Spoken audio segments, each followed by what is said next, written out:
एक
डंपर मधल्या रस्त्याने वेगाने येत होत्या आणि येणाऱ्या जाणाऱ्यांना 3 वाहनांना तिथून चिरडत आला आणि मोठे 2 वाहनांना येऊन धडकला। त्याच्यात एक स्कूटीवर बसलेली एक लेडीज आणि एक मुलगा होता। तर तो सुदैवाने ते मुलगा वाचला आहे, परंतु ती लेडीज त्या डंपरच्या चाकाखाली डायरेक्ट आरती चिरडली गेली आणि तिचे 2 तुकडे झालेले, पाय वेगळा धड वेगळा अशी एक परिस्थिती झालेली।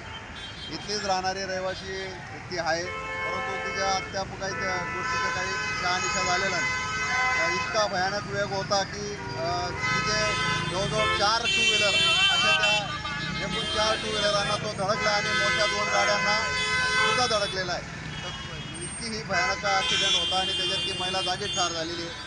अजून कोणी दगावलं आहे का ते काही कळत नाही, गाडीच्या खाली कोणी आहे का ते पण कळत नाही। गाडीच्या खाली ऑलरेडी 2 वाहनं तिथं मोटरसायकली अडकलेले आहेत। मात्र महापालिकेतल्या प्रशासनाने शहरातले पूर्णच रस्ते खोदलेले आहेत। त्याच्यामुळे ह्या वाहनांची कोंडी आणि रहदारी वाढलेली आहे।